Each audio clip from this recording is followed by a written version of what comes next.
Shalom,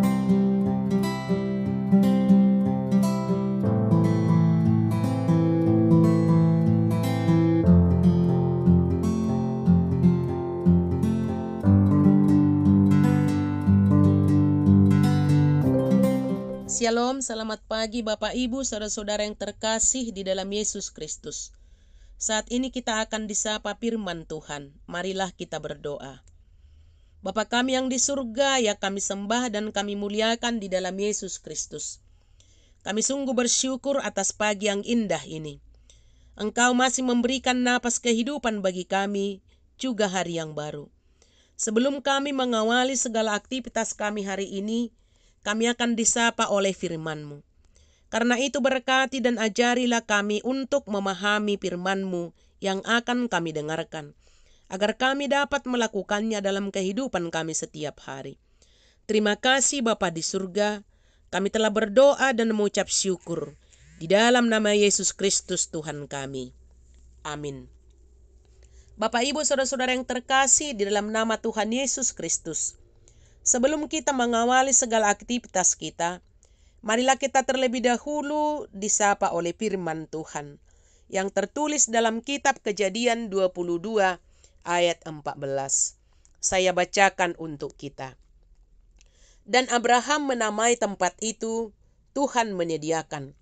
Sebab itu sampai sekarang dikatakan orang, di atas gunung Tuhan akan disediakan. Demikian pembacaan firman Tuhan. Bapak Ibu saudara-saudara yang terkasih di dalam Yesus Kristus. Kita tahu bahwa Abraham adalah salah satu tokoh di dalam Alkitab yang disebut sebagai bapa orang yang percaya. Dia disebut demikian karena terbukti bahwa ia seorang yang sungguh-sungguh percaya kepada Tuhan. Ia adalah seorang yang tidak hanya sekedar percaya, tetapi orang yang sungguh-sungguh mempercayakan hidupnya kepada Tuhan. Itu dapat kita buktikan ketika Tuhan memanggilnya untuk meninggalkan kampung halamannya beserta sanak saudaranya, pergi ke tempat yang belum tahu dia bagaimana sesungguhnya keadaan di sana. Namun Abraham, tanpa memikirkan untung ruginya, ia patuh kepada panggilan tersebut. Karena dia percaya janji Tuhan, iya dan amin. Ia menggantungkan masa depannya ke dalam janji Tuhan itu. Dan benar sesuai janji Allah, Abraham diberkati Tuhan. Kepada Abraham diberikan kekayaan, kemasyuran, dan keturunan pada masa tuanya. Yang menarik mencermati iman Abraham, bahwa ia tetap memahami apapun yang telah dia miliki, itu semata-mata oleh karena pemberian Tuhan. Pemahaman ini membuat Abraham sungguh-sungguh patuh kepada Tuhan. Satu hal yang sangat berharga bagi Abraham dan Sarah ialah anaknya Ishak. Ishak diberikan Allah kepada Abraham di saat usia mereka sudah tua, yang tidak mungkin lagi mereka memiliki keturunan, dan sudah pasti Ishak adalah anak yang paling disayangi. Namun yang luar biasanya, Abraham kembali memperlihatkan imannya yang kokoh dan teguh. Ketika Allah meminta agar mempersembahkan anaknya Ishak, Abraham tidak menolak. Abraham patuh kepada perintah Allah. Pada saat di mana Abraham hendak menyembelih Ishak, pada saat itu juga Allah melalui malaikatnya menyerukan nama Abraham di tengah-tengah suasana yang mendebarkan hati tersebut. Ternyata Abraham masih mampu mendengar suara Tuhan, dan ia pun patuh untuk tidak menyembelih Ishak. Melalui perintah itu, Allah mau memeriksa atau menguji apakah Abraham sungguh-sungguh taat kepada Allah atau tidak. Dalam ayat 13 dikatakan, ketika Abraham menoleh ke belakang, ia melihat seekor domba jantan yang tanduknya tersangkut dalam belukar. Abraham mengambil domba tersebut, lalu mempersembahkan kepada Tuhan ganti Ishak. Itu makanya dalam nas renungan kita ini, Abraham menamai tempat itu Tuhan menyediakan. Karena Tuhan menyediakan apa yang menjadi persembahan Abraham kepada Allah.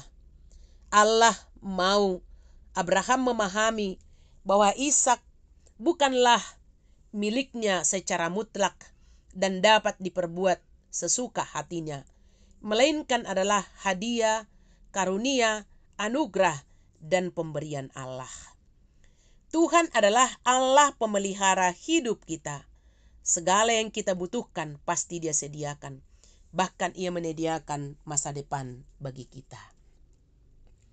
Bapak, Ibu, Saudara-saudara yang terkasih di dalam Yesus Kristus, hidup kekristenan kita adalah yang tidak luput dari proses ujian. Tidak selamanya hidup kita tenang, dan tidak selamanya juga hidup kita mengalami pergumulan hidup. Tetapi di sanalah diuji iman kita di dalam Tuhan. Apakah kita tetap setia atau tidak? Tetapi jikalau kita setia di dalam ujian tersebut, seperti pergumulan, persoalan hidup, Tuhan akan menolong dan menguatkan kita. Tanpa ujian, iman seseorang tidak akan mengalami pertumbuhan. Untuk itu kita diingatkan supaya kita taat kepada perintah-Nya. Ketahuilah tujuan dalam pemeliharaan Allah adalah semata-mata untuk memuliakan nama-Nya dan untuk kebaikan semua kita umat-Nya. Jadi ujian yang diberikan Tuhan kepada kita adalah untuk membuat iman kita semakin kokoh dan teguh, jikalau kita sungguh-sungguh mempercayakan hidup kita kepada-Nya. Amin. Kita berdoa. Bapa di surga, kami sungguh bersyukur dan berterima kasih kalau pagi hari ini kami masih boleh disapa oleh firman-Mu. Karena itu tolong kami dan mampukan untuk selalu setia dan taat kepada-Mu. Sehingga kami Tuhan senantiasa mengetahui bahwa ujian yang Tuhan berikan kepada kami adalah untuk membuat iman kami semakin kokoh dan teguh di hadapan Tuhan.